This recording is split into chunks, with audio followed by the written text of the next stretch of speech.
yakinkan niatmu, jangan pernah ragu.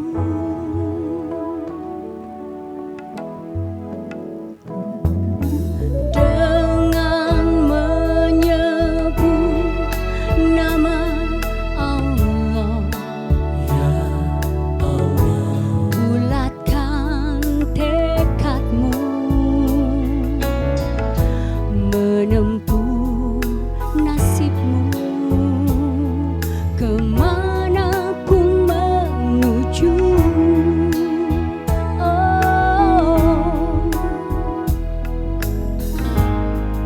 Serahkanlah hidup dan matimu, serahkan pada Allah semata, serahkan duka gembiramu, agar damai senantiasa hatimu.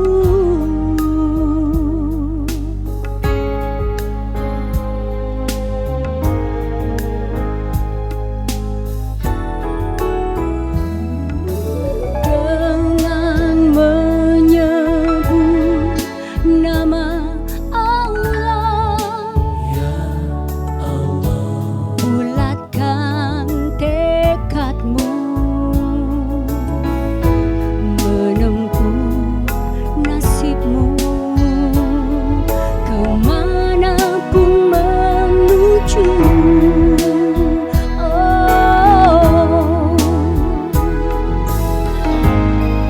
Serahkanlah hidup dan matimu, serahkan pada Allah semata, serahkan duka gembiramu, agar damai senantiasa hatimu.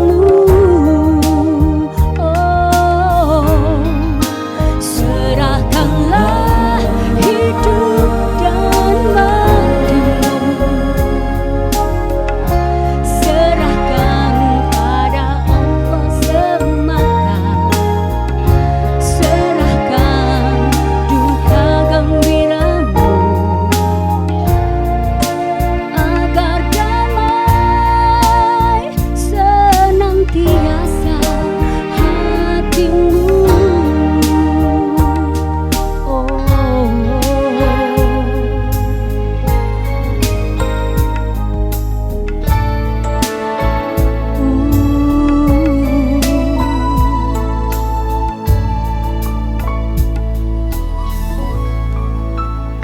Terima kasih semuanya.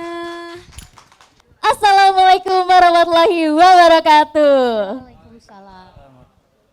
Selamat sore, selamat datang di program kesayangan kita yakni TikTok Tani Inspiratif Kekinian Talk Show, persembahan Biro Humas dan Informasi Publik Kementerian Pertanian.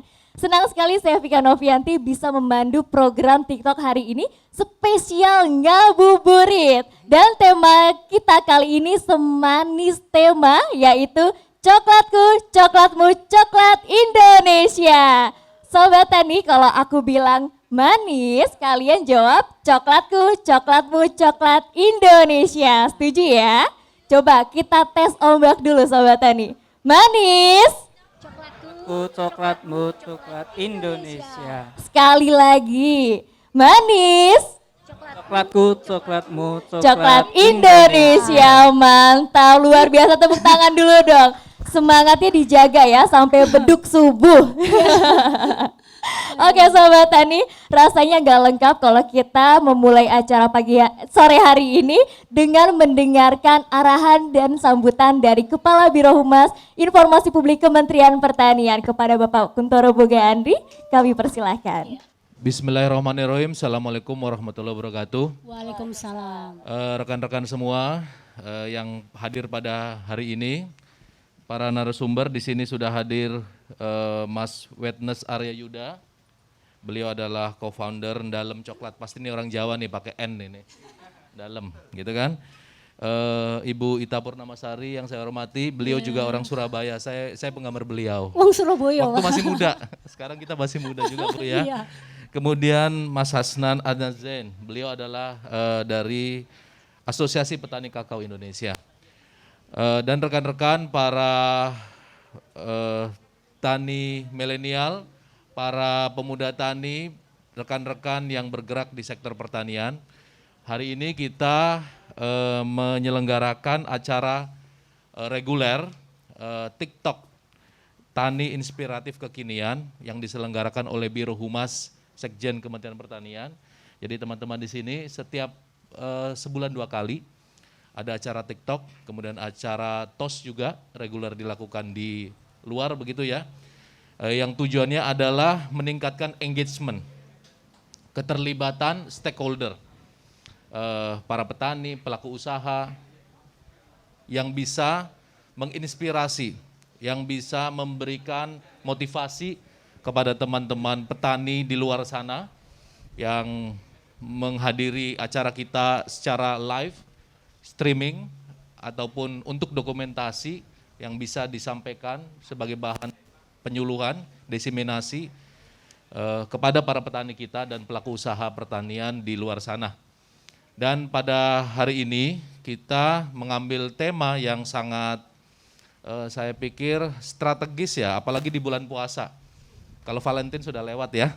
Jadi bulan puasa, coklatku, coklatmu, coklat kita. Coklat Indonesia. Yang kita tahu bahwa sektor perkebunan, komoditas perkebunan diantaranya kelapa sawit, kemudian kelapa, lada, dan salah satunya adalah coklat, salah satu penyumbang ya teman-teman semua, salah satu penyumbang dan kontributor terbesar ekspor sektor pertanian di Indonesia. Itu, dan kita melihat bukan hanya kopi, bukan hanya tanaman rempah, tetapi coklat sebagai komoditas kuliner, komoditas industri saat ini juga menunjukkan perkembangan yang sangat prospektif. Ya, saya melihat coklat ini the emerging product juga seperti kopi, meskipun tradisional komoditis, tetapi dalam 2, 3, 5 tahun terakhir ini sangat signifikan peningkatannya. Ini sama dengan kopi tahun 90-an, apalagi kandungan nutrisi, kemudian manfaat untuk kesehatan, dan yang terpenting adalah tren gaya hidup. Ya, gaya hidup dari teman-teman, beverage, restoran, kulinerian, begitu ya. Ini sangat luar biasa untuk coklat dan saya prediksi 2-3 tahun ke depan makin meningkat. Peluang potensi coklat dari aspek budidaya, dari aspek bisnis, dari aspek olahan akan kita diskusikan hari ini. Dan mudah-mudahan teman-teman bisa melihat peluang ini ya. Dari diskusi kita hari ini bisa kita lihat peluang, bisa menjadi inspirasi teman-teman yang bergerak di sektor pertanian, khususnya yang memiliki kegiatan di bidang kakao dan usaha pengolahan maupun kuliner di bidang coklat. Ini bisa menjadi motivasi ya. Nanti pasti ada success story, lesson learned, ada juga cerita-cerita, tidak harus berhasil begitu ya. Ada juga tantangan-tantangannya dan ini kita akan dapatkan hari ini. Akhir dari atau tujuan dari kegiatan kita hari ini tentu motivasi, inspirasi untuk teman-teman petani, pengusaha muda di luar sana. Tidak perlu berpanjang lebar, semoga acara hari ini bisa sukses, berjalan lancar, dan mendapatkan pelajaran dari para narasumber yang hadir pada hari ini. Saya ucapkan terima kasih kepada 3 narasumber kita, khususnya petani, kemudian pengusaha, Mbak Ita sebagai pelaku usaha kuliner juga bisa menginspirasi kita semua. Itu saja dari saya, terima kasih atas kehadiran dan partisipasinya semua. Wabillahi taufiq wal hidayah. Assalamualaikum warahmatullahi wabarakatuh. Waalaikumsalam warahmatullahi wabarakatuh. Terima kasih Bapak Kuntoro Boga Andri atas sambutannya. Ya, Sobat Tani perlu diketahui juga dan perlu diinformasikan juga bahwa Sobat Tani yang hadir di House of Tani, Gedung Pusat Informasi Agribisnis Kementerian Pertanian ini sudah melalui protokol kesehatan sesuai dengan anjuran pemerintah seperti menggunakan masker, menggunakan hand sanitizer, serta menjaga jarak. Dan alhamdulillah juga kita sudah divaksin ya Sobat Tani, kru TV Tani juga sudah divaksin. Pagi Dan tadi udah swab juga antigen. sudah di swab antigen, jadi insya Allah aman ya. Kita sama-sama berdoa di bulan suci Ramadan ini pandemi COVID-19 segera berakhir. Amin. Baiklah Sobat Tani, tanpa banyak basa-basi lagi langsung saja kita ngobrol ke narasumber kita yang pertama, ada Mas Hasan. Halo Mas Hasan. Mas Hasan langsung dari Solo ya Halo. Mas? Ya langsung Mbak dari Solo. Gimana Mas perjalanannya Mas? Alhamdulillah lancar. Puasanya juga lancar ya Mas? Alhamdulillah, tetap puasa. Alhamdulillah. Mas Hasan ini petani dan sekaligus anggota Kakao Indonesia. Awal mulanya Mas Hasan bertani ini gimana Mas ceritanya? Dulu ceritanya sih waktu itu mau lulus kuliah Mbak ceritanya. Jadi galau Mbak dulu ceritanya galau. Waktu itu 2017 mulai tren-trennya kopi ya waktu itu kopi. Cuman waktu itu karena dulu sempat bisnis juga dulu sebelum masuk di dunia coklat. Kayu Mbak dulu pernah kayu. Terus akhirnya kalau saya nyicipin kopi itu taunya enak sama enak banget. Oke. Jadi kalau suruh membedakan rasa itu nggak bisa. Terus akhirnya waktu itu coba deh ada komoditas lain nggak gitu. Terus saya cari-cari, kita ada komoditas, ada kopi, teh sama kakao. Ya. Nah di situ saya tertariknya di kakaonya. Lah kebetulan waktu itu saya belajar langsung dengan mentor saya Pak Arif Zamroni. Beliau selaku Ketua Asosiasi Kakao Indonesia. Jadi selama 2 tahun saya ikut beliau belajar kakao, khususnya di budidaya. Jadi waktu itu saya biasanya ngikut ke lapangan, ketemu petani, kemudian mendampingi petani, seperti itu sih Mbak. Apa yang membuat Mas Hasan tertarik sama kakao? Sedangkan pada saat itu kopi sedang lagi tren-trennya. Nah waktu itu dulu ada semacam ini Mbak, kayak ada sense bahwa nanti coklat nih bakal booming nih, kayak gitu sih, ada kayak gitu. Nah kemudian coklat ini ketika saya turun di petani itu memang coklatnya rata-rata semuanya yang menekuni usianya sudah tua Mbak, sudah tua. Jadi yang muda itu dari saya di Jawa Tengah, baik di Jogja maupun di Jawa Timur, itu semua orang tua semua Mbak. Orang tua semua? Iya. Yang mudanya bisa dihitung? Yang mudanya bahkan sedikit sekali, bisa Sangat dihitung lah, sedikit. dihitung jari, iya benar. Nah dari situ saya seneng gitu loh, dan saya itu kalau kata orang tua itu anak muda tapi seneng ngobrol sama orang tua gitu. Jadi senangnya di situ. Lah kemudian dari situ saya itu menemukan petani saya itu dulu mereka itu dari hasil biji kakaonya saja waktu itu mereka itu istilahnya untuk mencukupi keluarga aja cukup Mbak. Lah dari situ saya kan penasaran. Ya. Masa iya sih jualan biji coklat kayak gini bisa menghidupi keluarga mereka seperti itu. Nah saya tertarik. Akhirnya lama-kelamaan saya ngulik. Ternyata memang pada waktu jaya-jaya kakao zaman dulu Mbak. Jadi kakao itu khususnya di Jawa Tengah, Jawa Timur sama di Jogja ya, mungkin sama Mas di Gunung Kidul juga. Itu mereka nanamnya mulai sekitar tahun 90, tahun 92. Nah di situ. Tapi setelah sekian tahun sampai sekarang itu nggak ada permajaan, betul ya Mas? Nggak ada permajaan. Jadi mereka itu ibaratnya sekarang aja, mereka itu kakao itu kan tanaman yang setiap tahun dia akan berbuah. Jadi dia tidak kenal musim. Nah itu saja yang dibiarkan cuma tumbuh liar. Ya kadang kalau mereka sempat ya dipangkas itu aja buahnya itu masih bagus. Cuman dari segi kualitas otomatis turun. Nah itu saja mereka itu dari hasilnya saja itu masih lumayan Mbak. Apalagi ketika kakao ini menjadi komoditas yang nanti akan mendapat perhatian khusus. Dan kualitas kakao Indonesia sendiri nggak diragukan ya Mas Hasan? Iya betul, sebenarnya kita pernah berjaya ya 3 dunia tahun 2014 itu ada datanya. Cuman di 2018 kita udah turun peringkat Mbak, jadi 6 dunia. Kenapa tuh Mas Hasan? Yang pertama adalah tidak ada peremajaan tanaman kakao, kemudian tidak ada perhatian khusus terhadap petani kakao, Mbak. Oke. Jadi kita termasuk walaupun kita komoditas unggulan, kita jarang sekali, mohon maaf, peran pemerintah di sini ada beberapa yang mungkin belum maksimal seperti itu. Jadi terkadang bibit aja mungkin kita masih seharusnya sudah mulai peremajaan setelah 25 tahun sampai sekarang ini belum ada lagi seperti itu. Nah kemudian dari petani sendiri terkadang gini, ketika saya nanam lagi ada nggak nanti yang mau beli seperti itu. Nah itu salah satu problem kita. Lah makanya di sini ketika ada APKAI di sini sebenarnya itu memfasilitasi itu, Mbak.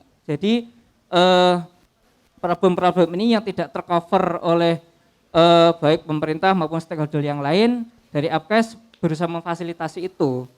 Jadi kita berusaha semaksimal mungkin, kita menggandeng beberapa kementerian juga untuk membantu petani khususnya di daerah-daerah seperti itu. Oke, dan Mas Hasan ini dari petani hingga akhirnya menjadi konsultan coklat juga ya Mas?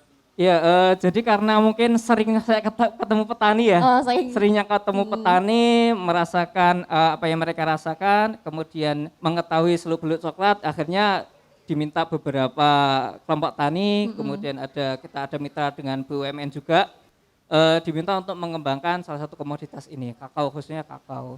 Oke, berarti sebenarnya menjadi petani kakao itu menjanjikan juga ya Mas? Menjanjikan, sangat menjanjikan. Mungkin kalau saya bisa sebut jumlah ya Mas, boleh ya?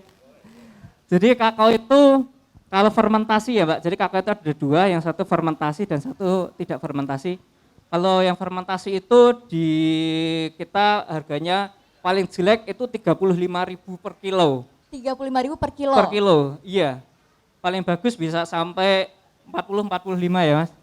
Kakao itu kalau 45. panen, sekali panen berapa banyak dan berapa lama sih? Kalau panennya itu kan dia tanaman yang tidak kenal musim, Mbak. Jadi dia Oke. pasti setiap tahun panen. Dan Setiap tahun panen? setiap hari aja itu kalau udah kuning mesti dia panen. Dia berbuah pasti panen, berbuah panen seperti itu. Oke. Nah sebenarnya ini potensi yang sangat besar gitu loh. Potensi. Pertama tanaman ini dia istilahnya mudah tumbuh di daerah, baik di daerah gersang, kemudian di daerah pegunungan juga cocok, seperti kalau di Gunung Kidul, kemudian ada di Tulungagung, Trenggalek itu juga banyak, dan daerah perbukitan kapur itu malah bagus di situ. Nah, kemudian dia tanam kakao ini juga untuk hama juga lebih tahan hama sih sebenarnya daripada tanaman-tanaman yang lain. Nah, kemudian dari segi aspek ketika pasca panen dia juga punya harga yang menarik seperti itu. Oke. Nah, cuman ini kan nggak banyak orang nih yang tahu kayak gini gitu loh. Nggak banyak orang gitu loh. Nah maka dari itu kesempatan banget nih Mas ya untuk anak-anak muda yang nonton ini bahwa kakao tuh potensinya besar banget dan makanya buru-buru deh jadi petani kakao, bener gak Mas Hasan? Ya, betul. Kemudian kita di APKAI, kita salah satu ada kelompok tani kita di Jawa Timur, Jaya Tani, itu per bulan dia sudah hampir 150 ton untuk kakao. Cuman di situ dia tidak fermentasi Mbak. Jadi karena saking kurangnya kebutuhan dalam negeri kita Mbak, saking kurangnya terkadang itu nggak sempat fermentasi gitu. Nggak sempat fermentasi. Nah jadi saking kurangnya pasokan kakao kita. Dan coklatnya Mas Hasan ini udah disuplai kemana aja Mas? Kalau saya lebih fokusnya di biji sih Mbak, di biji. bijinya, Kalau olahan baru-baru aja, baru belajar ke olahan. Lebih banyak ke pendampingan petani, kemudian di pasca panen di bijinya, di trading, kemudian istilahnya gimana nih sebenarnya memberikan kepastian harga kepada petani Mbak. Oke. Gitu. Karena ini salah satu dari bagian tugasnya APKAI, di situ bagaimana kita memberikan regulasi, kita memberikan daya tawar kepada petani sehingga petani-petani yang ada ini tidak putus asa. Jadi terkadang petani kita itu ngikutin tren. Oh sekarang lagi trennya nanam apa nih? Nanam besok ganti apa? Ganti apa? Iya karena sebenarnya kita tidak bisa menyalahkan mereka juga. Nah makanya bagaimana di sini APKAI berperan, mengambil peran gimana nih kita memberikan apa istilahnya kepada petani itu kepastian harga seperti itu. Kepastian harga. Iya. Nah, kalau untuk penghasilan petani kakao sendiri berapa, Mas? Oke, kalau petani kakao biasanya di kita ngikutin harga Bloomberg ya, harga internasional. Sebenarnya gini Mbak, terkait regulasi ini regulasi biji ya. Regulasi biji itu sebenarnya kalau di kita ikutin harga Bloomberg, harga internasional. Nah, di tahun ini kita by data aja ya pengalaman. Di tahun 2015-an itu kita masih di harga 25.000 per kilo, itu yang fermentasi. Lah, kalau sekarang ini mulai dari tahun 2020 kemarin, kualitas biji kakao kita itu turun drastis, Mbak. Turun drastis. Lah itu biasanya kita kalau beli di petani ya harganya tinggal 20.000, 21.000 itu. Turun ya, Mas? Iya, itu turun. Karena apa? Ketika kita sama aja kita jual ke pabrikan besar, kita juga nanti kan otomatis ketika kualitas juga turun gitu loh. Nah, kemudian bagaimana sebenarnya kita harus mensiasati sebenarnya, mensiasati. Ketika harga di internasional itu turun, kita harus mensiasati. Dengan apa? Kemudian salah satunya adalah di beberapa kelompok tani kita, khususnya di Jawa Timur, kemudian ada di Jawa Tengah, ada 2 di Jawa Tengah, itu mereka mulai belajar olahan. Jadi mereka mengolah coklat, jadi biji coklat dari bin tubar. Nah, berarti di dari situ. hulu ke hilir ya? Iya, jadi dari biji sampai nanti jadi coklat bar. Ya walaupun nanti belum istilahnya walaupun dengan masih rasanya original ya, masih rasanya original, cuman dengan itu sebenarnya itu menjadi salah satu alternatif untuk petani juga. Nah, dan kemudian misal kalau saya boleh cerita nih, kita sudah banyak banget sebenarnya home industry olahan coklat. Mulai dari di Bali, di Jawa Timur, Jawa Tengah, di Jogja, satunya ada Mas Yuda nih, nanti bisa cerita. Nah, itu kita sudah masuk di olahan coklat, Mbak. Ya walaupun nanti kapasitas kita belum besar ya, Mas. Nah, tujuannya apa? Kita mengolah coklat itu bagaimana kita mengenalkan coklat Indonesia gitu. Coklat Indonesia akan dikenal oleh dunia. Karena kita tahu kalau kita makan coklat taunya dari mana sih? Dari Belgia. Belgia. Oke, dari kemudian Jerman, dari Belanda, dari Swiss. luar negeri, Ya, biasanya kalau yang terkenal itu Belgia sama Swiss ya. Nah, padahal negara-negara Eropa itu kan mereka nggak punya tanaman coklat, Mbak. Nggak punya tanaman coklat aslinya? Mereka nggak punya tanaman coklat. Oke. Nah, kenapa kok mereka malah sebegitu terkenalnya gitu loh. Sedangkan kita yang punya pohonnya, yang punya petaninya, kita kok nggak punya produk coklat Indonesia mana Nggak nih? punya brandnya ya, Iya, Mas, kita nggak justru. ada gitu loh. Makanya nanti Bapak, kalau mohon izin nanti kita yang di UMKM coklat ini Pak mungkin difasilitasi juga ya Pak. Jadi mana nih coklat Indonesia? Kita bikin expo yang gede ya Mas. Gitu ya Mbak Ita ya. Iya, jadi kita mungkin besok pas peringatan kakao ya. Boleh, kita ngumpulin artisan coklat Indonesia. Nah. Kebetulan lagi banyak. Tuh banyak banget Pak. Menarik banget. Tepuk 50. tangan dulu dong untuk petani kakao Indonesia. Itu kalau kalau sepengetahuan mungkin sekitar sudah ada 30 lebih ya Mas ya. Lebih 30. Jadi benar-benar itu home industry bagaimana masyarakat kita meracik coklat itu sangat luar biasa sekali Pak. Ya cuman ini nih yang belum kita wadahi Bapak. Nah mungkin saya harap nanti setelah ini kita ada wadah nih untuk asosiasi pengurus coklat olahan yang berbasis UMKM ataupun home industry. Kalau berbasis besar itu sudah ada. Kebetulan saya kenal beliau juga. Kemudian coklat ini ketika tadi dari petani itu mereka mendapat kepastian harga Mbak. Mereka sebenarnya semangat Mbak untuk nanamnya, semangat. Nah mereka sangat semangat lah. Kemudian ketika mereka semangat ini mereka sebenarnya perlulah support dari instansi-instansi terkait baik kementerian maupun dinas terkait seperti itu. Jadi harapannya mari kita bersinergi, kita berkolaborasi untuk kejayaan coklat Indonesia. Pastinya, tepuk tangan dulu dong. Dan Pak Karo juga sudah mendengarkan, insya Allah langsung tersalurkan ya Mas Hasan.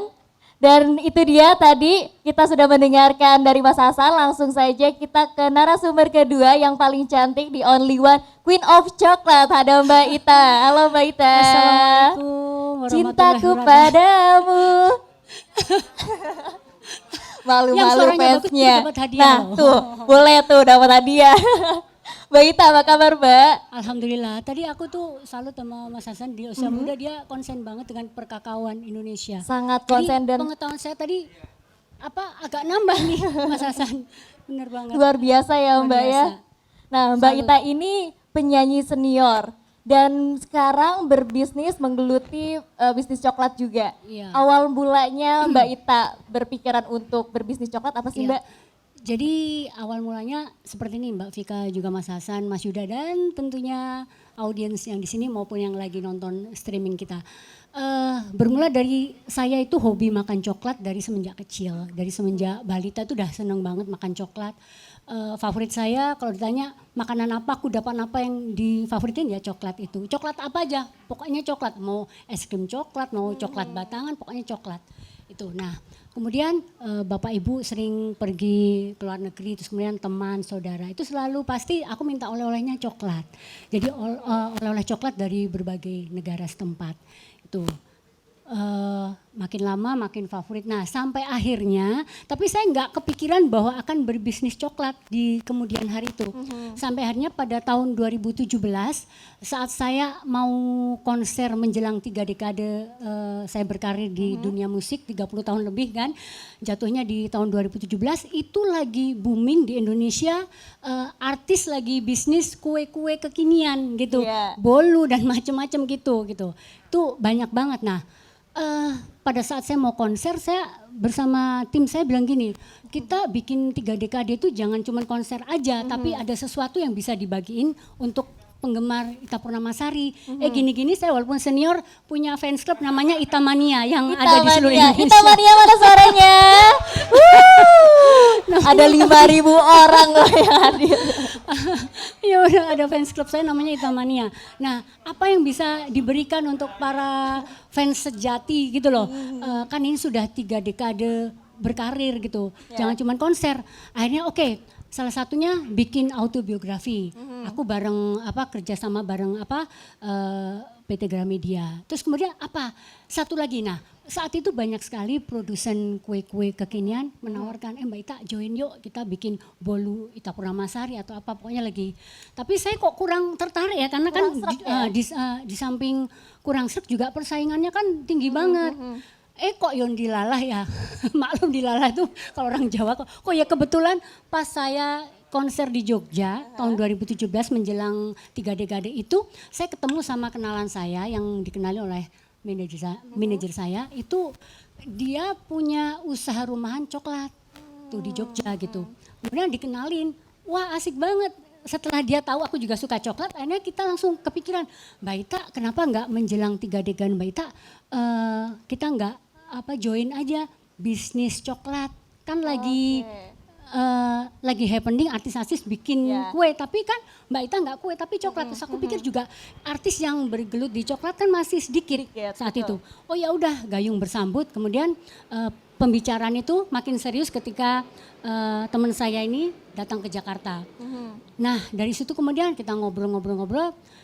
Awalnya sih kita cuman pengen bikin untuk souvenir buat Ita Mania. Terus kemudian souvenir coklat ini untuk para penonton yang nonton di konser itu.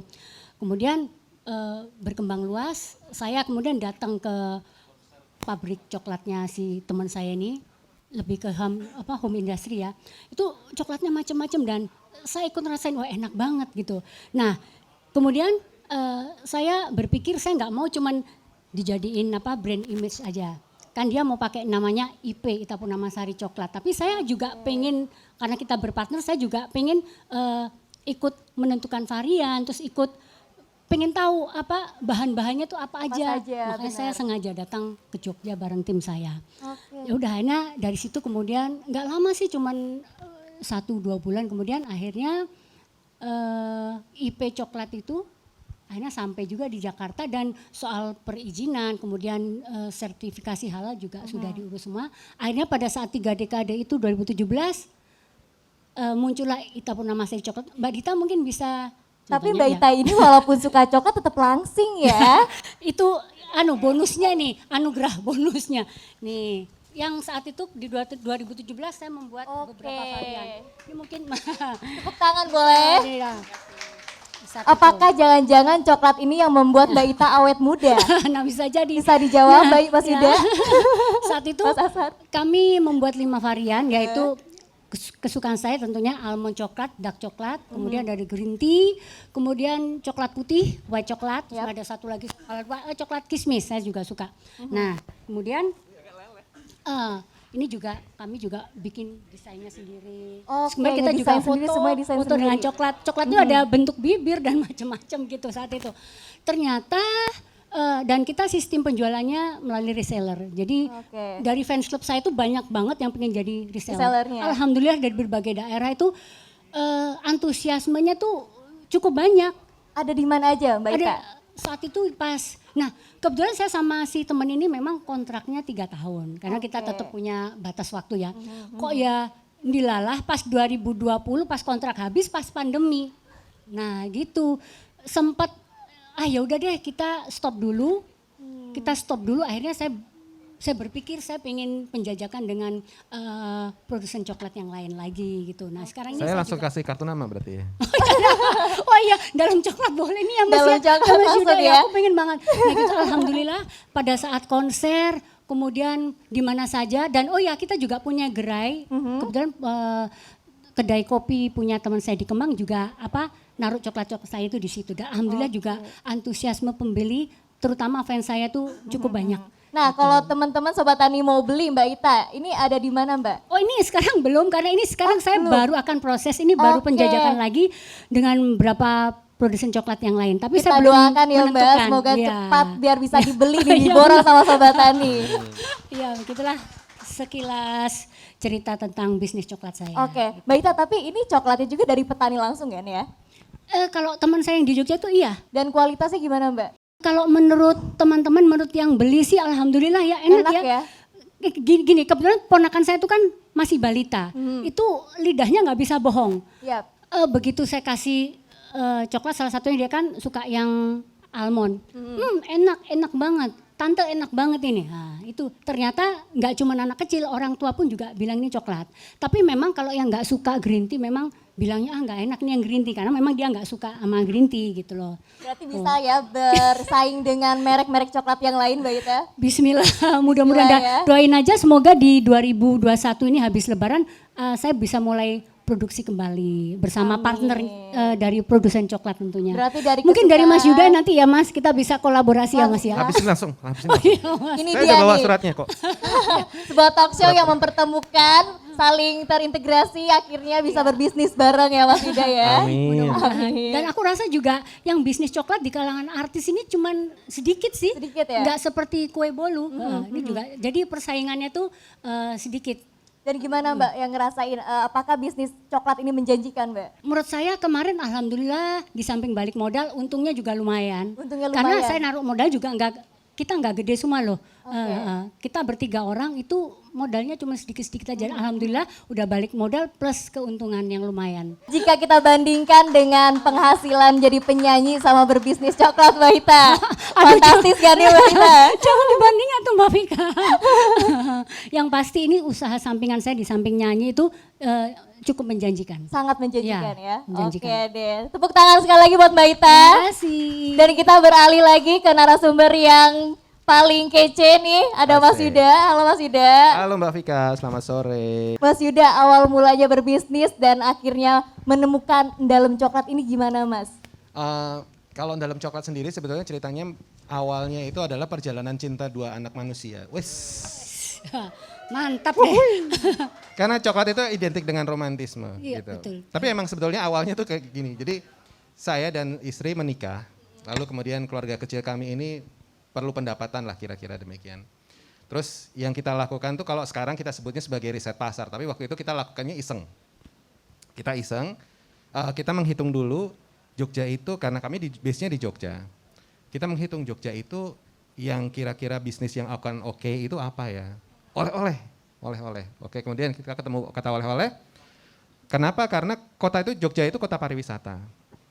Kita hitung berapa sih orang yang datang ke Jogja untuk berwisata. Kita hitung, oh ini potensinya ada sekian banyak nih orang yang kalau 1% atau 10% aja bawa coklat kita, atau produk kita, itu kita sudah dapat lumayan lah gitu, bisa buat pelesiran gitu kan. Terus kemudian kita riset pasarnya di sosial media, karena waktu itu kita kan cuman kenal sosial media dan belum ada Instagram. Waktu itu adanya Twitter, lagi ramenya Twitter. Kita riset di Twitter. Pada hari Senin, setiap hari Senin pada akhir tahun waktu itu pas musim-musimnya liburan, selama 3 bulan setiap hari Senin kita mencari keyword atau kata kunci yang berkaitan dengan oleh-oleh Jogja. Kenapa harus hari Senin? Kita berasumsi pada hari Jumat, Sabtu, dan Minggu orang berwisata ke Jogja. Mereka ketika berwisata akan membeli oleh-oleh. Dan ketika hari Senin kembali ke kotanya, mereka akan cerita di Twitter. Ya, posting. Posting. Saya barusan dari Jogja, beli oleh-oleh ini, enak banget gitu. Nah, kata kunci yang dekat dengan oleh-oleh itu kita catat. Ya. Satu-satu tuh setiap hari Senin tuh, selama 3 bulan. Ketemu 3 peringkat besar. Yang pertama, gudeg. Gudeg. Jogja gudeg pasti. Jelas, gudeg. Kedua, bakpia. Bapia. Wah, bakpia. Ya iyalah. Ketiga, coklat ternyata. Coklat nomor 3. Tapi ini, oke, kita ada 3 besar. Terus kalau dari 3 besar ini kita kira kita mau bikin apa gitu kan. Bakpia. Bakpia nomor 1 sampai nomor 1000 udah ada. Betul. Banyak banget. Bakpia Kalau kita mau 99, jadi bakpia 1000. 1001, musuh kita 1000. Banyak banget. Benar. Kemudian gudeg. Waduh, gudeg lebih susah lagi. Setiap gang ada. Betul. Matilah kalau kita bikin gudeg kan. Ya udah coret. 3, coklat. Yakin nih mau bikin coklat? Ya udah, kita hitung dulu. Kita mampir ke toko oleh-oleh. Setiap toko oleh-oleh yang gede di Jogja kita masukin. Kita lihat ada berapa brand sih coklat di Yogyakarta. Alhamdulillah waktu itu 14. 14 kalau kita masuk berarti kita di nomor 15. Kira-kira kalau dari 15 brand ini kita mentargetkan diri jadi nomor 3 atau nomor 2 terbesar, bisa nggak? Insya Allah bisa lah, pede. Ya udah, akhirnya kita bikin coklat dalam pada tahun 2013 berdasarkan riset itu. Gitu kita mulainya. Iseng sih sebetulnya, Awalnya iseng juga. tapi jadi beneran karena ada risetnya gitu. Tapi Mas Yuda ini emang basicnya dari pendidikan pertanian juga? Saya basicnya, saya kuliah di S1-nya di Teknologi Pangan, Teknologi Pertanian. pangan. Teknologi Pangan dan Pertanian Oke. di Universitas Gadjah Mada. Jadi nyambung ya, tapi akhirnya berbisnis coklat ini dari ketertarikan dan kesenangan tadi. Jadi saya belajar teknologinya di Teknologi. kampus. Tapi kemudian berdasarkan riset-riset hitungan tadi, baru kemudian kita sepakat untuk membuat produk. Namun dari situ baru kita akan mendevelop produk. Jadi kemudian coklat dalam itu tidak didevelop sebagai coklat kebanyakan. Karena kita melihat banyak sekali produk yang di pasaran dan hampir tidak punya ciri khas. Jadi dari 14 brand yang ada di Jogja tadi, kita lihat semuanya ceritanya tentang apa sih? Rata-rata itu ceritanya produk coklat terus ada gambarnya Borobudur atau Ya, wayang ya. atau pokoknya semua gitu, semirip. Tidak ada yang memberikan flavor yang lebih gitu. Akhirnya kemudian kita pertama itu kita langsung bikin 9 flavor. Coklat nih, white coklat itu wajib karena kemudian itu yang paling dikenal sama konsumen. Kedua, kemudian kita bikin coklat pedas. Coklat Cabe. pedas? Ya kita punya coklat pedas, cabe, jahe, sama Ya, ya. peppermint. Itu yang pedas. Yang ketiga, yang seri ketiga, yang ketiga yang ini, kita punya cengkeh, sereh, dan kayu manis. Nah, berikutnya kita berkembang terus, kita mulai masukin wedangan, kita bikin coklat rasa bajigur, rasa wedang ronde, rasa wedang itu kita masukin coklat. Green tea kita bisa bikin, Thai tea kita bisa bikin. Yang terbaru yang ada di goodie bag teman-teman semua bisa dilihat goodie bagnya, diangkat. Nah, itu adalah resep terbaru kita, coklat, white chocolate, yogurt, dan buah. Mas Kita Yuda ada- aku nanti dibagi ya. Oke. Tenang aja Mbak Ita, ini dia Mbak, sudah ada di belakang Mbak. Kita bagikan satu-satu Mas. Nah, sayangnya itu cuma ada 1 di setiap goodie bag karena kemudian hanya boleh dikasih 1-1. Kita punya 6. Yang 5 lainnya kalau ada, jadi saya ceritain 6-nya itu ada leci, strawberry, mango, blackberry, terus kemudian green apple sama orange. Mas Yud, kalau misalkan coklat disandingkin dengan rasa-rasa lain mungkin agak sedikit make sense ya. Nah cuman kalau coklat rasanya pedas, coklat rasanya wedang, itu apa nggak mengurangi kelezatan coklat itu sendiri? Nah itu rahasianya ada di resepnya. Ada di resepnya dan itu Gitu. Mas Yuda sendiri yang Iya racik ya? dong. Iya. Coklat Oke. itu memang familiar, sebetulnya coklat itu mudah untuk di blend dengan mana aja. Dengan minuman apapun sebetulnya bisa masuk. Apapun ya, bahkan termasuk minuman keras. Oke, Sayangnya haram kan. yap. Dan Gitu. Indonesia nggak boleh ya? Nggak boleh, haram. Tapi sebetulnya itu bisa masuk kemana aja gitu. Coklat itu bisa masuk aja, Mak. Cuman tergantung resepnya. Jangan kemudian apa namanya persentasenya yang satu lebih dominan sehingga kemudian blendnya jadi nggak asik gitu. Sama kayak kopi misalnya, sama juga ketika masuk ke produk yang lain sebetulnya cocok-cocok aja. Betul. Tapi ketika resepnya salah, ya hancur gitu. Oke, jadi coklat ini mirip-mirip kayak kopi ya, bisa diracik-racik gitu. Nah, Mas Yuda butuh berapa lama untuk bisa meracik itu, Mas? Setiap produk itu saya kerjakan risetnya sekitar 3 bulan. 3 bulan. Iya, untuk nge-match-kan antara rasa dengan ini. Jadi kita tuh punya korban. Setiap orang di coklat dalam tuh pernah menjadi korban saya baik berhasil maupun gagal. Saringnya gagal sih. Jadi produk-produk yang gagal itu saya icipin ke teman-teman yang diproduksi. Kalau mereka bilang enggak gitu, oh saya nggak keluarin. Tapi kalau Oke. boleh gitu baru saya kasih ke teman-teman yang ada di luar produksi gitu kan. Yang ada di manajemen itu kita masihin coklat. Mereka bilang oke, saya kasih keluarga. Minimal saya harus dapat 100 kata yes baru saya akan keluarin sebagai sebuah produk. Bener-bener 100 tuh ya? 100. Itu 3 bulan hanya satu varian atau Biasanya 3. sekaligus banyak gitu? Oh 3. Jadi laki-laki kita tuh 3. Jadi kita kemudian bikinnya setiap varian tuh biasanya 3 rasa. Jadi kalau buah kebetulan karena buah tuh sebetulnya banyak gitu ya. Jadi kemudian kita ngambil 6 gitu. Tapi yang lain sih rata-rata 3 gitu. Kira-kira mau dikolaborasiin rasa apa lagi nih coklatnya Mas Yuda? Saya kalau mau bikin produk Yang ekstrim Mas? yang ekstrim ya. Sebetulnya tuh kita mau bikin macam-macam ya. Cuman saya sering dimarahin sama orang di manajemen gitu. Kenapa? Pak, ini bahan bakunya kebanyakan. Ini saya pusing ngurusinnya. Jangan riset lagi ya. Kalau riset buat kita aja tapi jangan dijual. Oh, oke. Saya tak diam dulu aja kalau gitu. Gitu. Jadi sebetulnya bukan masalah gampang enggaknya kalau riset. Secara riset itu menyenangkan aja buat saya, tapi buat manajemen saya dimarahin karena kemudian bahan bakunya kan jadi Ngerepotin. banyak ya kan. Kok artinya jadi macam-macam gitu. Nah, itu yang kemudian agak merepotkan gitu aja sih. Mas Yuda mau nyelak dikit. Mungkin nggak bikin coklat rasa jengkol? Mungkin nggak? Mungkin nggak Mas? Bagi yang suka Mungkin jengkol. tapi saya nggak mau dikombinasikan. nyobain. Tapi Mas Yuda suka jengkol kan? Ayo ngaku. Gimana ya? Ide Kan membeli ada rasa cabe, kan udah Ya ada. ada. Ini kebetulan saya nggak suka duren. Padahal yang minta coklat rasa duren itu banyak banget. Betul. Ini coklat rasa durian emang lagi hype banget. Banyak Setuju. banget. Tapi kemudian kalau saya mau bikin, saya bilang saya nggak bisa nyobain. Kalian ada yang mau nyobain gitu. Nah itu udah banyak tuh. Calon-calon korban-korban tuh yang siap. Saya mau nyobain gitu. Ya udah. Ya itu kemudian resepnya berikutnya adalah gitu. Sekarang omset yang bisa Mas Rauk berapa sih dari dalam coklat ini? Sebetulnya kalau omset gini. Kita omsetnya pada tahun sebelum pandemi itu cukup oke. Kita cukup oke. Lumayan lah ya. Tapi pas periode pandemi ini memang turunnya agak drastis. Pandemi itu karena kita base-nya adalah oleh-oleh, kita itu turun hampir 70% omset pada pandemi. Tapi kemudian kita belajar bahwa pada pandemi itu membuat kita harus shifting ke online. Gitu. Saat ini 80% omset kita itu ditopang dari online. Kita belum recover, kita paling dari sekitar 50% recover. Tapi itu 80%-nya sudah ditopang sama online. Jadi kondisinya memang online itu membantu sekali terutama untuk marketplace itu membantu kita untuk bisa masuk ke banyak segmen yang lain. Jadi saat ini dalam itu tidak hanya lagi cuma punya satu brand dalam, tapi kita punya 5 brand sampai kita bikin 5 brand. Brand yang paling baru adalah Cobio, coklat dengan probiotik. Ini hasil kerjasama saya dengan dosen kita yang di UGM. Jadi kita memasukkan probiotik ke dalam coklat. Jadi kalau selama ini kan kita kalau mengkonsumsi coklat itu, mengkonsumsi probiotik itu dalam bentuk liquid ya, cair gitu kan. Nah, kita melihat bahwa kalau dalam liquid itu punya keterbatasan karena untuk membawa kemana-mana kan repot tuh, takut pecah dan lain sebagainya. Nah itu akhirnya kita masukkan ke dalam coklat. Kita buat probiotik bubuk yang kita masukkan ke dalam coklat dan bisa tahan dalam suhu penyimpanan gitu.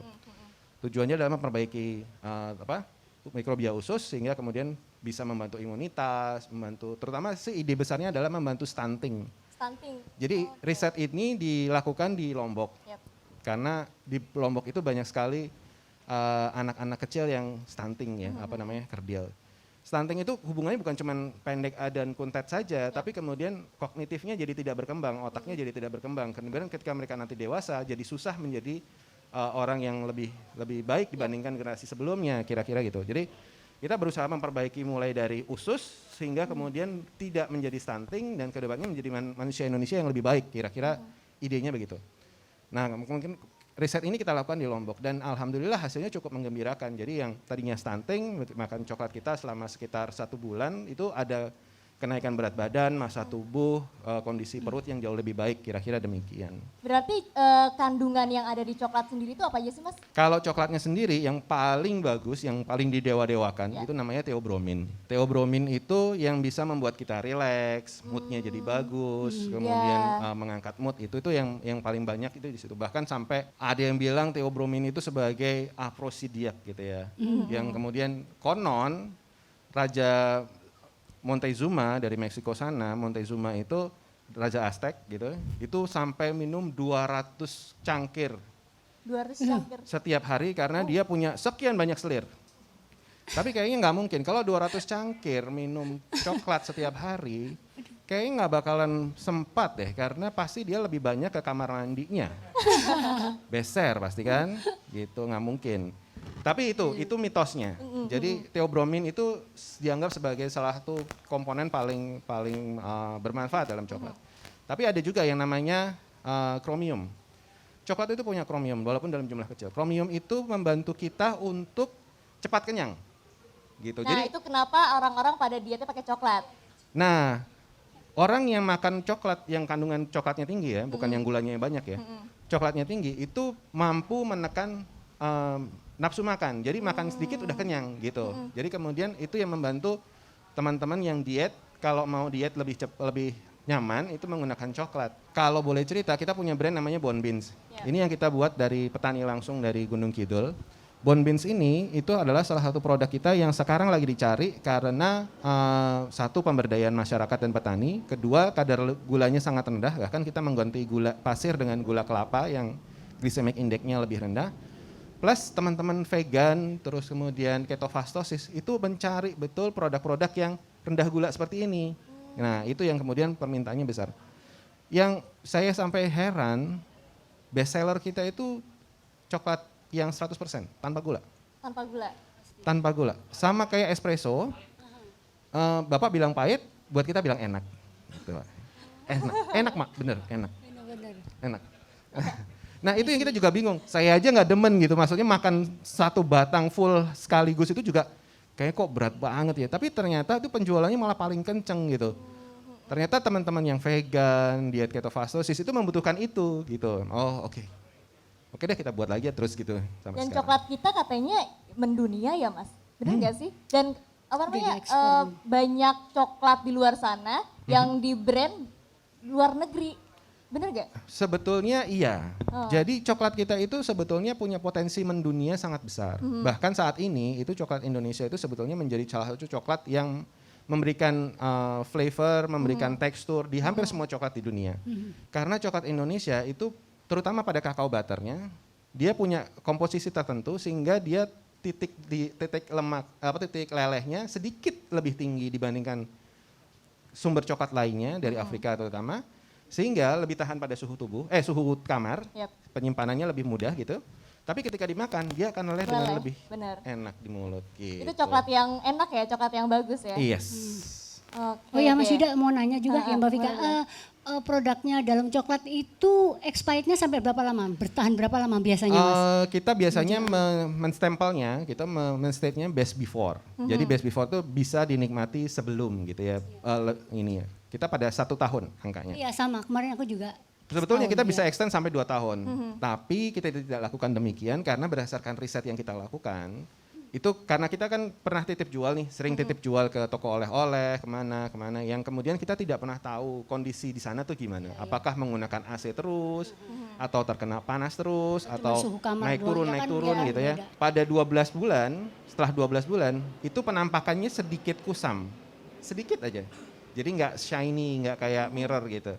Nah itu yang kemudian, oh kalau gini kita nggak usah klaim sebagai ini lagi deh, kita ambil aja setelah setahun, kita akan sebelum setahun kita tarik gitu supaya konsumen selalu mendapatkan yang terbaik gitu, bukan yang kira-kira sisaan gitulah. Oke deh, kita kasih tepuk tangan buat Mas Yuda.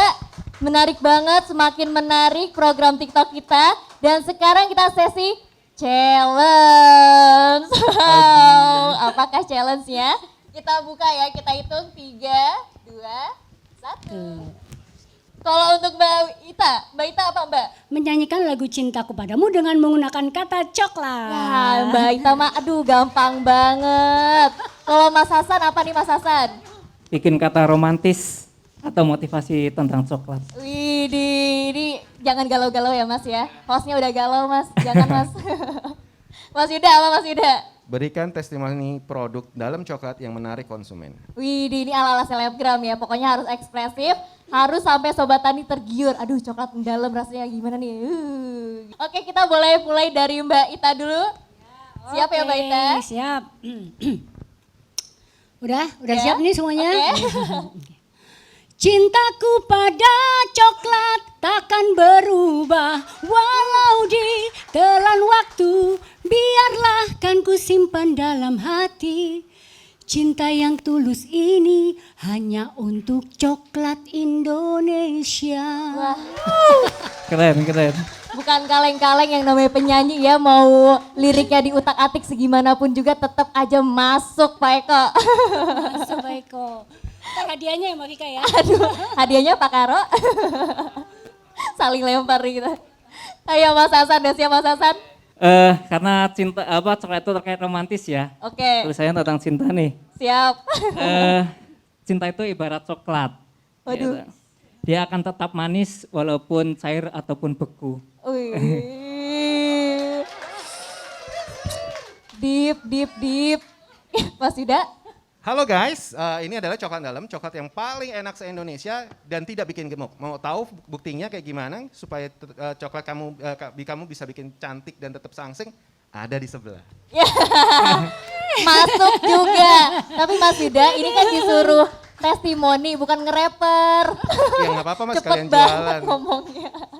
Keren ya, ini 3 narasumber kita sudah approve semuanya keren, komplit. Tepuk tangan dulu dong 3 narasumber kita. Dan sekarang kita masuk ke sesi tanya jawab untuk Sobat Tani yang sudah menyaksikan secara live di akun Kementerian Pertanian, Facebook maupun Instagram. Boleh langsung kirimkan pertanyaannya di kolom komentar sekarang juga.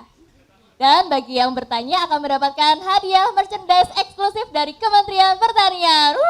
Boleh dong tepuk tangannya sekali lagi. Baik, kenalkan nama saya Vito, saya dari Inspektorat Jenderal Kementerian Pertanian. Transformer sejati untuk Pranata Humas. Yang saya tanyakan bahwa pertama kita nggak pengen coklat itu dikenal cuma sebentar habis itu hilang. Banyak merek coklat di luaran yang kemudian bisa bahkan berabad-abad barangkali ya, itu tetap eksis. Nah bagaimana kemudian upaya-upaya yang dilakukan oleh teman-teman selaku narasumber ini supaya coklat Indonesia bukan hanya dikenal di lingkungan yang terbatas, tapi juga di seluruh dunia. Satu itu. Kemudian apa visinya yang kemudian bisa menumbuh kembangkan katakanlah usaha-usaha lain, katakanlah seperti misalnya franchise dan lain sebagainya, supaya nikmat coklat atau nikmat hasil coklat itu bukan cuma dinikmati oleh segelintir orang, tapi juga oleh seluruh masyarakat Indonesia. Seperti misalnya bahwa program-program pertanian juga diarahkan bagaimana anak-anak muda juga bisa berkembang, berusaha dengan apa yang ada di bumi Indonesia ini. Saya pikir itu, terima kasih. Oke, terima kasih Pak Pito. Siapa yang mau bertanya? Ya mungkin aku dulu ya, Mas. Jadi kalau aku sih sederhana Mbak Vika dan juga audiens di sini. Kemarin 17, 18, 19 itu saya sama Mas Dwiki tuh bareng rombongan tuh sering banget melawat ke luar negeri, ke mancanegara lewat misi budaya.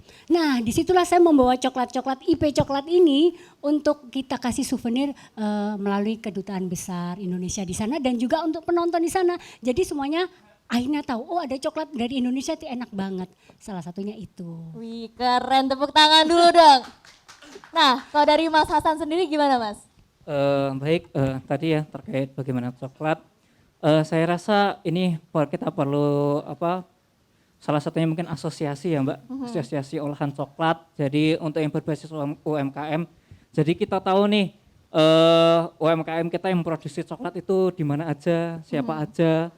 Yang tentunya yang diolah ini adalah produk coklat dalam negeri, seperti itu. Okay. Nah dari itu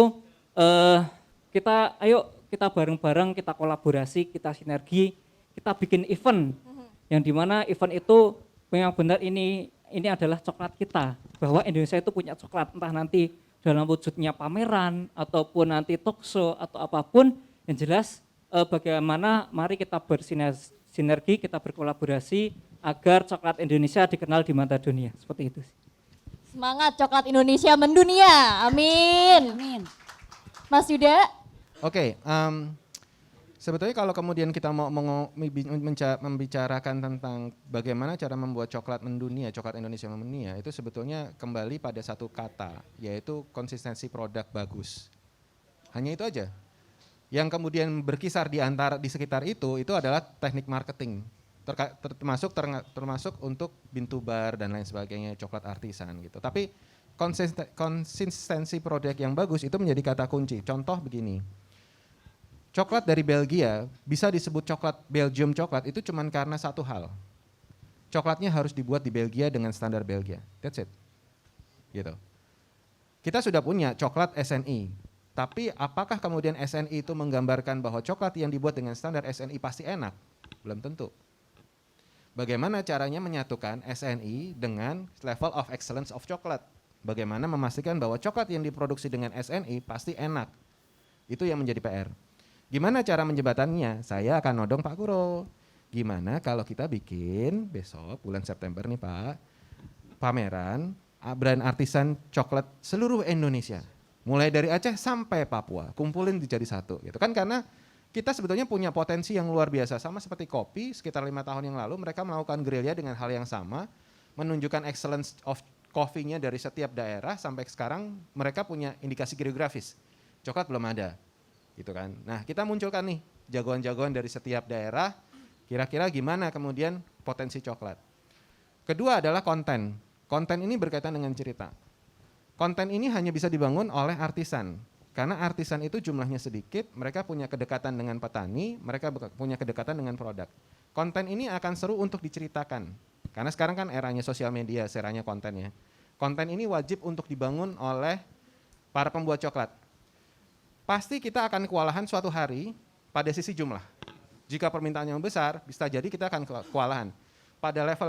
Jika kita sudah sampai kewalahan, baru saatnya kita akan menggandeng industri untuk masuk gitu. Baru kemudian supply-nya dibantu oleh industri.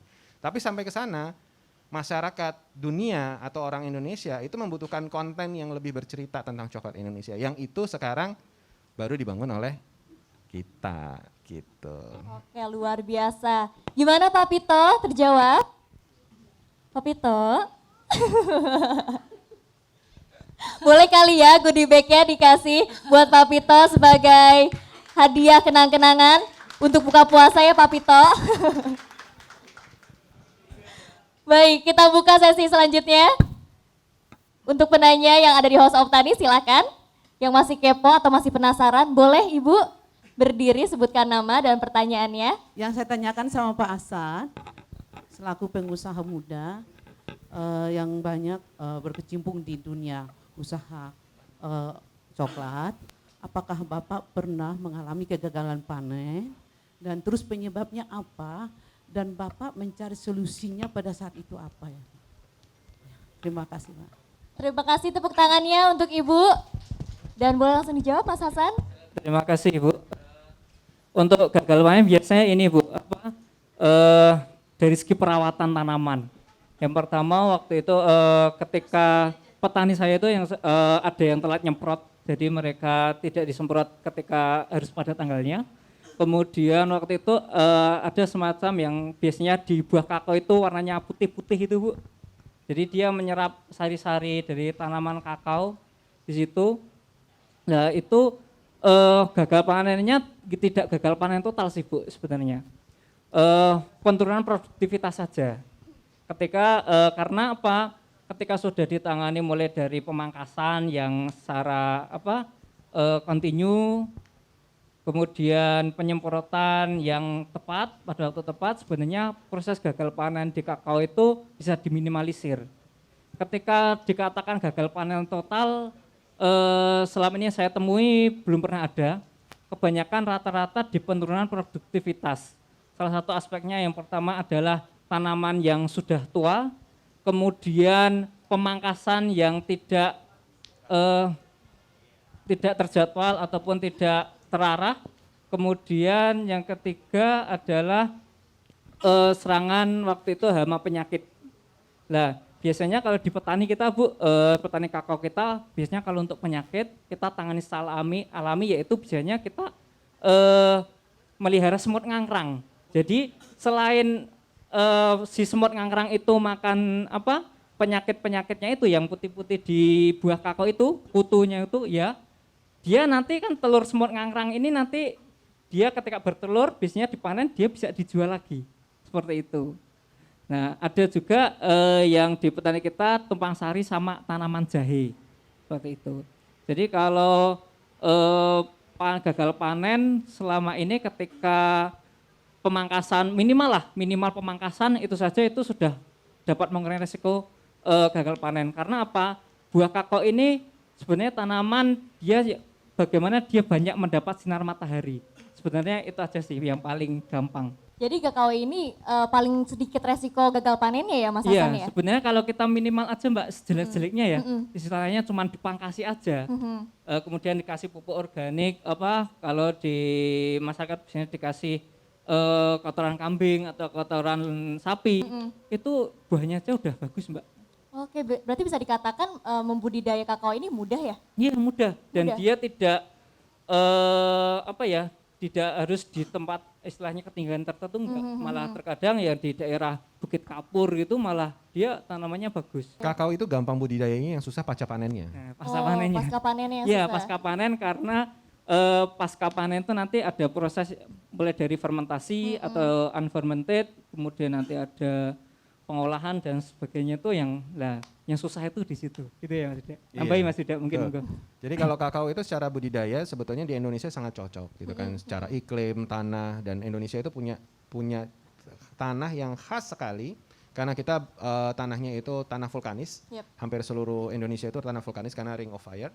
Dan tanah vulkanis ini akan memberikan flavor tertentu dalam coklat gitu, yang nggak akan ada di negara lain karena negara lain nggak ada punya ring fire seperti Indonesia gitu. Jadi signifikan sekali flavornya Indonesia itu. Pengolahannya pasca panennya memang jadi tricky karena membutuhkan waktu dan membutuhkan SOP. Kadang petani tidak sabar untuk melakukan itu gitu. Yang kemudian kita lakukan adalah kita memberikan kontrak. Kalau di coklat dalam kami melakukan kontrak kerjasama dengan petani. Jadi kita memastikan akan membeli kakao dari petani dengan jumlah tertentu, dengan harga tertentu. Sehingga kemudian mereka punya kepastian. Kalau saya misalnya, saya akan membutuhkan biaya untuk anak saya sekolah. Itu saya harus memproduksi berapa kilogram atau berapa ratus kilogram kakao untuk bisa saya setorkan ke coklat dalam sehingga saya bisa mendapatkan biaya untuk anak saya sekolah. Itu bisa dihitung. Kalau sekarang kan karena harga jual kakao itu fluktuatif, tergantung dengan harga pasar. Itu kan kalau kami beli di harga 42 sampai 45 ribu Pak. Fermentasi dengan SOP kami. Gitu. Jadi memang kalau non itu sekarang lagi anjlok di antara 19 paling banyak 25. Udah bagus ya. Udah bagus banget. Rata-rata di 19. Ya, terakhir di awal bulan kemarin di 21.500 Pak. Gitu. Ya ada baik buruknya Pak, kita dimarahin sama pihak-pihak lain yang kemudian merasa kita membuat kakao di daerah kita jadi mahal gitu. Ya tergantung pada sisi pandangnya ya. Iya gitu. Nah Yang penting buat petani sebetulnya supaya punya generasi kedua, karena kita tuh punya ancaman pada tahun 2045 itu tidak punya lagi kakao di Indonesia karena tidak ada generasi keduanya. Itu yang membuat mereka tertarik, petani menjadi muda itu mau bermain di dunia kakao adalah kepastian bahwa bisnis ini akan menjanjikan untuk masa depannya, itu aja.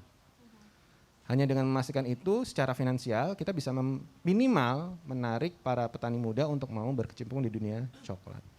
Sekalipun tentu ada usaha-usaha lain ya tentang value added, bagaimana mengolah menjadi dari kakao menjadi sebuah produk dan lain sebagainya, itu bisa dilakukan juga. Kita kasih tepuk tangan lagi sekali lagi untuk Mas Hasan dan Mas Yuda. Ini luar biasa perbincangan kita. Oke, ada pertanyaan dari Pak Arief. Oke, menarik sekali nih diskusinya sore ini.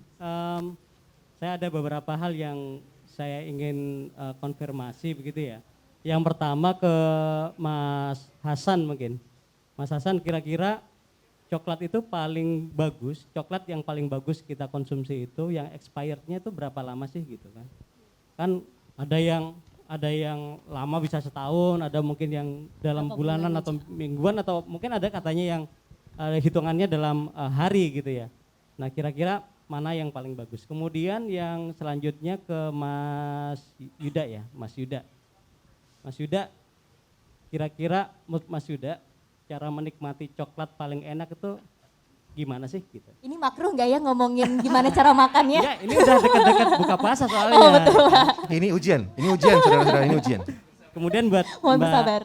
Mbak Ita, Mbak Ita ini mungkin idola saya waktu kecil gitu ya. Dan Iya. saya ini Itamania.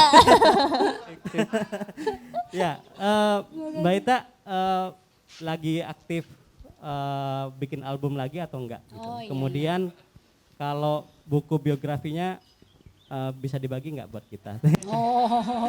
Oke, Siap Mas. Terima kasih Pak Arief. Boleh Mas Hasan dijawab? Terima kasih Mas Arif. Sebenarnya kalau masa kadaluarsa ya, atau masa mungkin bisa dinikmati atau tidaknya itu kapan? Itu sebenarnya tergantung ketika nanti setelah diolah Mas, tergantung pengolahannya, prosesnya seperti apa, kemudian bahan-bahannya apa saja, seperti itu. Rata-rata coklat artisan yang saya temui, kemudian yang paling aman ya 1 tahun Mas. 1 tahun, walaupun seperti disampaikan Mas Yuda tadi bisa bertahan sampai 2 tahun. Karena biasanya kalau sudah 1 tahun itu ada penurunan cita rasa, seperti itu. Penampakan aja sih. Ya penampakan, Cita rasanya kemudian tidak. cita rasanya tidak terlalu, kemudian penampakannya jadi biasanya agak putih gitu ya Mas, Iya. agak putih. Nah itu bisa banyak faktor yang mempengaruhi itu. Jadi kalau masa kadaluarsa yang benar-benar coklat 1 tahun kalau saran saya ya. Nah kemudian nanti sayangnya di kalangan kita itu kalau mau ngomongin coklat ya taunya yang coklat yang di pasaran seperti itu. Mereka belum pernah nyoba namanya coklat artisan. Ketika mereka sudah nyoba coklat artisan, kemudian makan yang di pasaran, saya yakin mereka pasti nggak akan doyan. Karena ini berdasarkan pengalaman yang saya temui gitu loh. Ketika mereka sudah benar-benar tahu makan coklat, yang benar-benar coklat ya, bukan makan gula ya. Itu pasti mereka akan tahu bedanya seperti itu. Kalau buat saya tadi pertanyaannya, bagaimana cara menikmati coklat yang paling enak, itu sebetulnya sederhana. Coklat bar itu dipotek, lalu kemudian taruh, jepit di antara lidah dan dinding atas, dan biarkan meleleh, bukan dikunyah. Coklat yang biarkan meleleh, dia akan meleleh sendiri. Kalau coklatnya bagus, dia akan meleleh sendiri. Nah itu yang cara paling nikmat untuk menikmati coklat. Wah, tips baru nih ya cara menikmati coklat. Mau nambahin untuk daya tahan sebetulnya. Coklat itu Oke. sebetulnya mirip dengan wine. Kalau coklat yang bagus, disimpan lama dengan suhu yang benar, dia akan semakin baik. Semakin kompleksitasnya akan semakin naik. Saya punya coklat yang saya simpan sampai 5 tahun. Kenapa? Rasanya enak banget. Dan semakin setiap tahun saya icipin, itu semakin nambah kompleksitasnya. Gitu. Tapi saya simpannya di kulkas dan bukan di atas ya. Di bawah dekat sayur. Jadi ada kontainer khusus yang di situ yang suhunya gitu. Oke, jadi disimpannya bukan di freezer ya Mas? Bukan. Kalau di freezer dia nanti akan putih-putih. Ya. Itu namanya either fat bloom atau sugar bloom. Oh ya, tadi pertanyaan untuk saya tadi kegiatan sekarang kemarin aku alhamdulillah bareng grup, aku punya grup baru namanya Rumpis. Sebenarnya grup Rumpis ini udah populer banget di tahun 89 ya, 90. Kita kembali lagi Rumpis comeback lagi dengan formasi baru, Vina Panduwinata, Trutami, Yunisara, saya dan Memes. Kemarin Wah, kita keren banget. baru Tepuk keluar tangan single. dong. Ini luar biasa Ya, banget. kita keluar single apa namanya judulnya Kasih Putih, dan aku juga berharap juga setelah Lebaran bisa mulai proses produksi coklat lagi. Sekarang lagi penjajakan dengan para produsen coklat. Mudah-mudahan lancar dan dimudahkan. Amin, kita doain yang terbaik untuk Mbak Ita. Nah, tadi kita udah challenge narasumber. Kayaknya nggak afdol kalau kita nggak challenge penonton alias Sobat Tani yang ada di sini. Challenge siapa? Siapa yang bisa menyanyikan lagunya Mbak Ita dengan baik dan enak, gak fales, Baik dan kita benar. kasih hadiah Hadiahnya untuk Sobat buku. Tani. Kita kepada Yuk sih. Yang lain tepuk tangan dong biar semangat.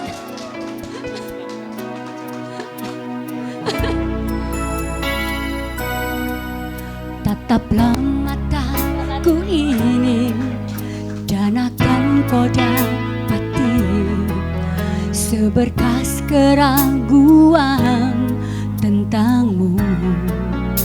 Monggo Mas, yuk.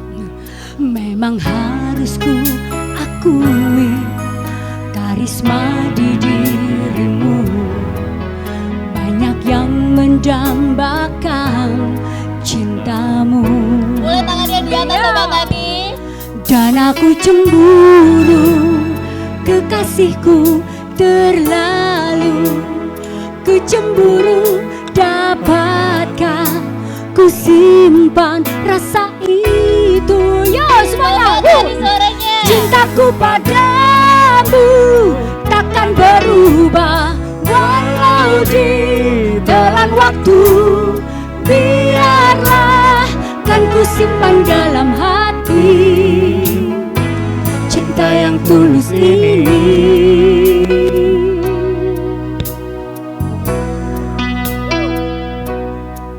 Sanggupkah aku hadapi kenyataan dirimu? Mungkinkah cintamu hanya untukku? Yo Mas, yo. Dan aku cemburu kekasihku terlalu. Ku cemburu dapatkah ku simpan rasa itu. Yo semuanya yo. Cintaku padamu takkan berubah walau ditelan waktu.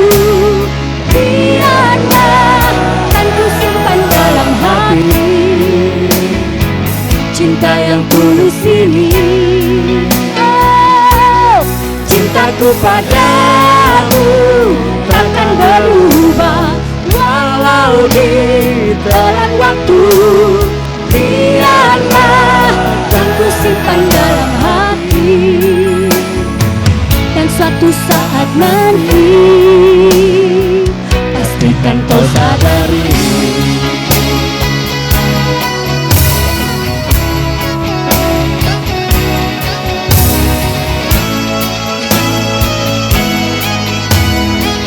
Ayo Mas, lagi. Cintaku takkan berubah walau ditelan waktu. Biarlah kan ku simpan dalam hati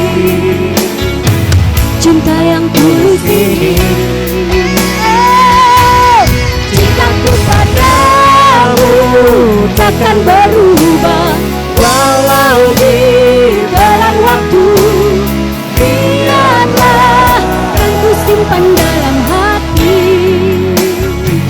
cinta yang tulus ini. Cintaku padamu takkan berubah walau ditelan waktu.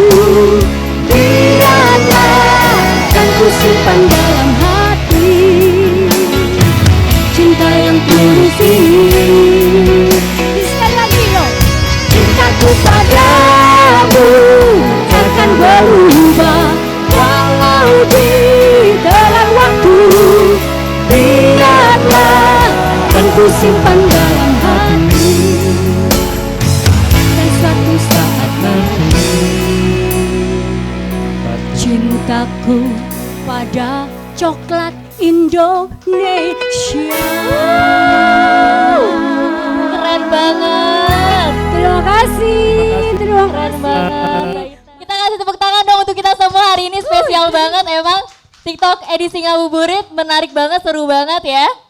Oke, kita ucapin terima kasih untuk 3 narasumber yang sudah hadir. Mbak Ita udah menghibur, juga Sama-sama. memberikan inspirasinya. Mas Hasan juga udah mengasih ilmunya, Mas Yuda juga. Terima kasih kembali. Pengetahuan baru kita dapat dari Mas Yuda. Terima kasih semuanya. Terima Terima kasih Sobat Tani yang sudah hadir. Ya, demikianlah TikTok hari ini edisi spesial Ngabuburit, persembahan Biro Humas dan Informasi Publik Kementerian Pertanian. Dan saya ucapkan juga terima kasih kepada Direktorat Jenderal Perkebunan Kementerian Pertanian atas supportnya yang sangat luar biasa untuk melancarkan acara TikTok hari ini. Saya Vika Novianti beserta kru yang bertugas, terima kasih dan sampai jumpa di TikTok edisi selanjutnya. Wassalamualaikum warahmatullahi wabarakatuh.